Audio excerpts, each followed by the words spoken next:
A basic guide to timers and repeats. Timers are introduced in year 2, can be looked at in lots of different ways other than just pure code. You could do it in your science experiments, PE lessons, a bit of design technology perhaps. Repeats, they don't feature much in the actual lesson plans until year 3, but there's no reason why you can't explore some of the aspects of them in other subject areas and tools before then too. A timer is a function that enables us to execute a function at a particular time. Timers allow us to call a specified function repeatedly with a pause, maybe a delay, between each function call.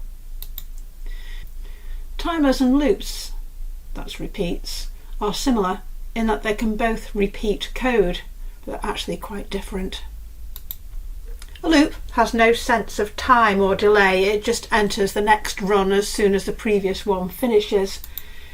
A timer calls a function at a specific interval until the program tells the timer to stop. Here's an example. We start, the light gets turned on, it waits for half a second, and then the light gets turned off. We wait half a second, the light gets turned on again. You can see in here it's actually showing us repeat as well at the same time. So it's just looping round and round and round until we actually go in and make it stop. The following are some examples that you could see in code.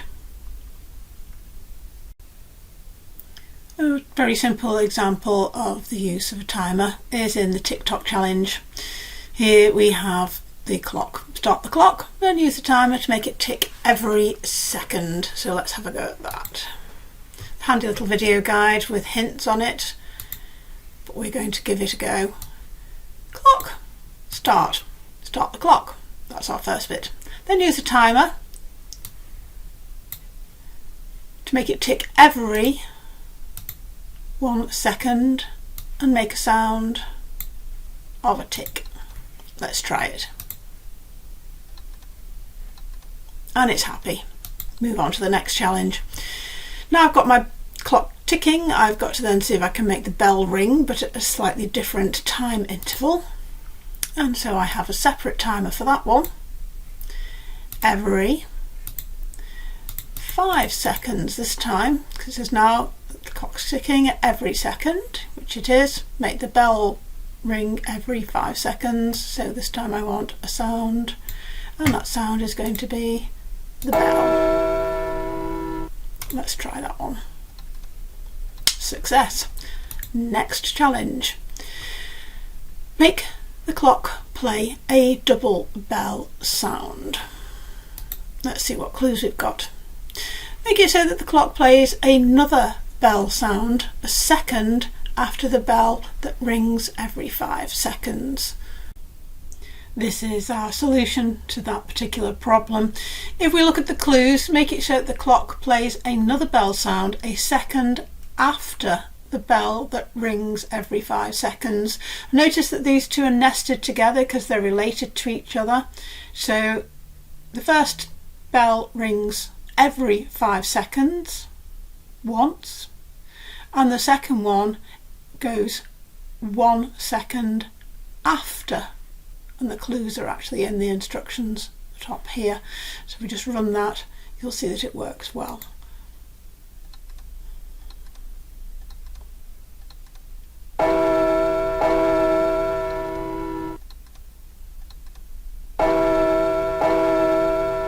And it keeps building in exactly the same way right the way throughout the task. It's important that children actually experience this end of timers before you try and plunge into some of the more complex uses of them when they are associated with other inputs and commands. You'll find more examples of those as you move on from the Tick Tock challenge right the way through to the end of the chimp guided lessons. Repeats could be looked at in a variety of different ways with maths and numbers. We've just got some shapes here. We're looking at tessellating shapes down at the bottom. using to paint a picture to create a simple image that's repeated, and then you can see with these lovely little buttons over here you can very easily manipulate the shapes into something completely different. Still repeated, but just in a different layout. We also have to animate. We can see that we have got repeated smiley faces, repeated really happy faces. Animation is a fantastic way of seeing how we can use timers and repeats. We've also got to explore, and we see at the end here that we have the little loop symbol, so we could look at it from the point of view of some music. This can be switched off, of course, so that you only have one run through of the particular piece of music that you have created. In 2-beat, this just automatically cycles through the 8 beats as we go round, just repeating the same rhythm time and time again. And in 2-sequence, again you can see that we have a little loop. Again, that can also be switched off. When you need to repeat the same activity or check the same thing over and over again in your code, you can use something called a loop. Loops, repeats. Repetition allows algorithms to be simplified by stating that certain steps will repeat until they're told to do otherwise. This makes designing and writing algorithms quicker and simpler because they don't need to include lots of unnecessary steps. So what's a repeating code? Repeat command enables you to loop through a block of code. You control the loop by specifying the number of times to loop. You can also use a loop and make it run until the user gives a specific input. For example, the program will run, then it will ask the user to input 5 to exit, or any other key to run it again. And if the user gives 5 as an input, it'll stop. Or if the user gives any other input, then it will run again. The idea is that there should only ever be one copy of an important piece of information.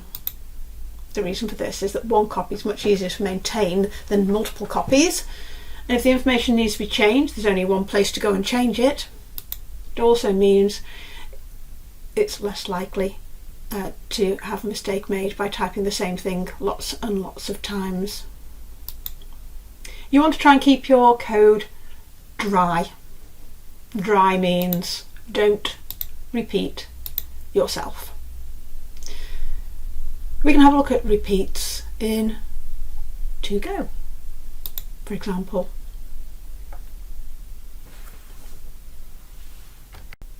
You don't need to wait until things are introduced in the actual lesson plans to look at repeats.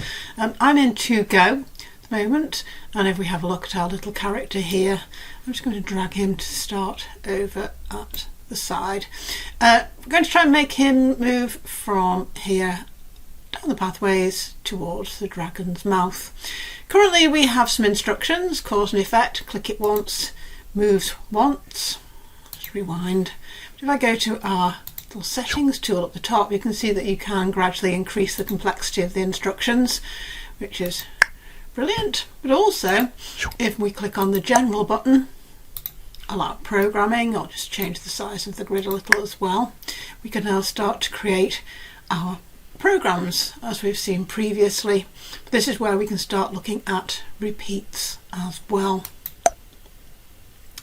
So what I want to do is to get my little character, rather than him going to the dragon's mouth, I'm just going to see what happens if I go forwards 2, sideways, oops, get in there, sideways 2, and I'm going to get it to repeat 3 times. I'm now going to try and do some prediction rather than just pure commands. So I could use my grid. I can switch that grid off. I'm going to guess that we're going to end up at the enchanted forest, but let's see what actually does happen. So it does it once, it does it twice, 3 times. I've only had to write the instruction once and get it to repeat 3 times. There wouldn't have been enough space to write it out 3 times here, but also it satisfies that idea of having as little code as possible, so there's less to go wrong and it's much easier to change things. You can also get your ideas down using to chart. Simple repeat here, forwards 2, backwards 3, do it 3 times. Our flashing lights example again with the repeat in it this time. And this one looking at an input to actually change how the thing works. So the cooling mechanism's on. Is the room temperature at the required temperature? If the answer is no, then the cooling mechanism continues to work. Once the room temperature is at the required level, we just say end and it will switch itself off. I can also use logo to show examples of repeats.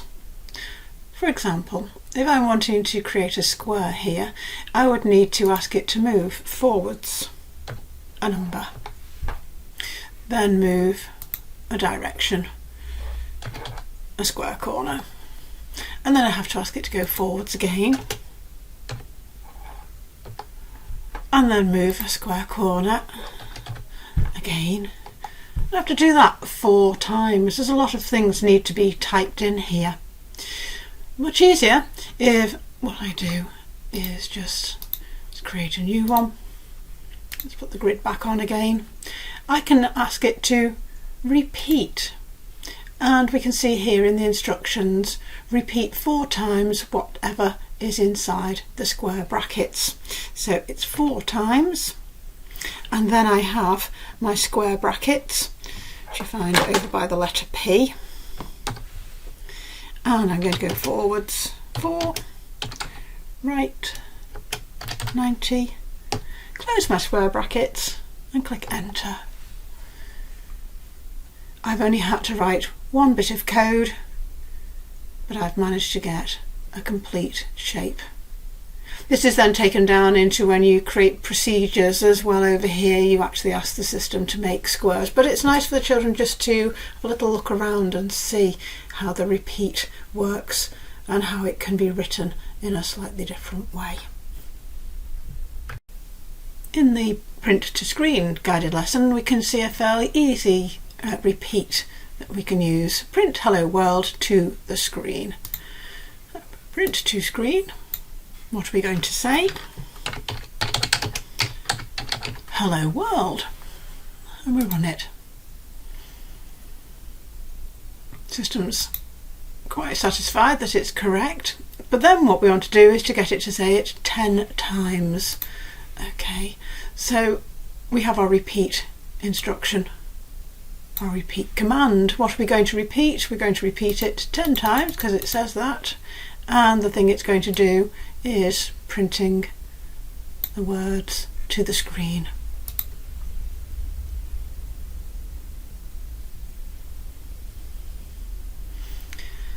Continues right the way through till it's done that 10 times.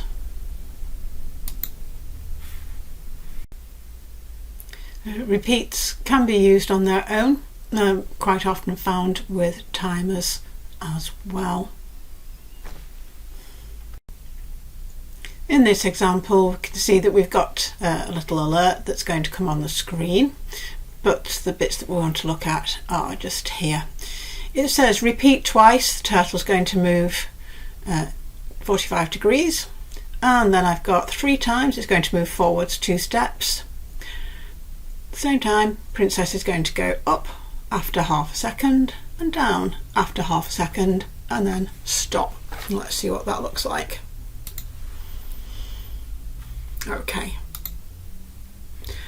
I've got this set to slow so you can actually see it happening over here. So it's done its 245 degrees, now it's moving once, twice, 3 times, and then the princess is going to go up for half a second and then down for half a second and stop.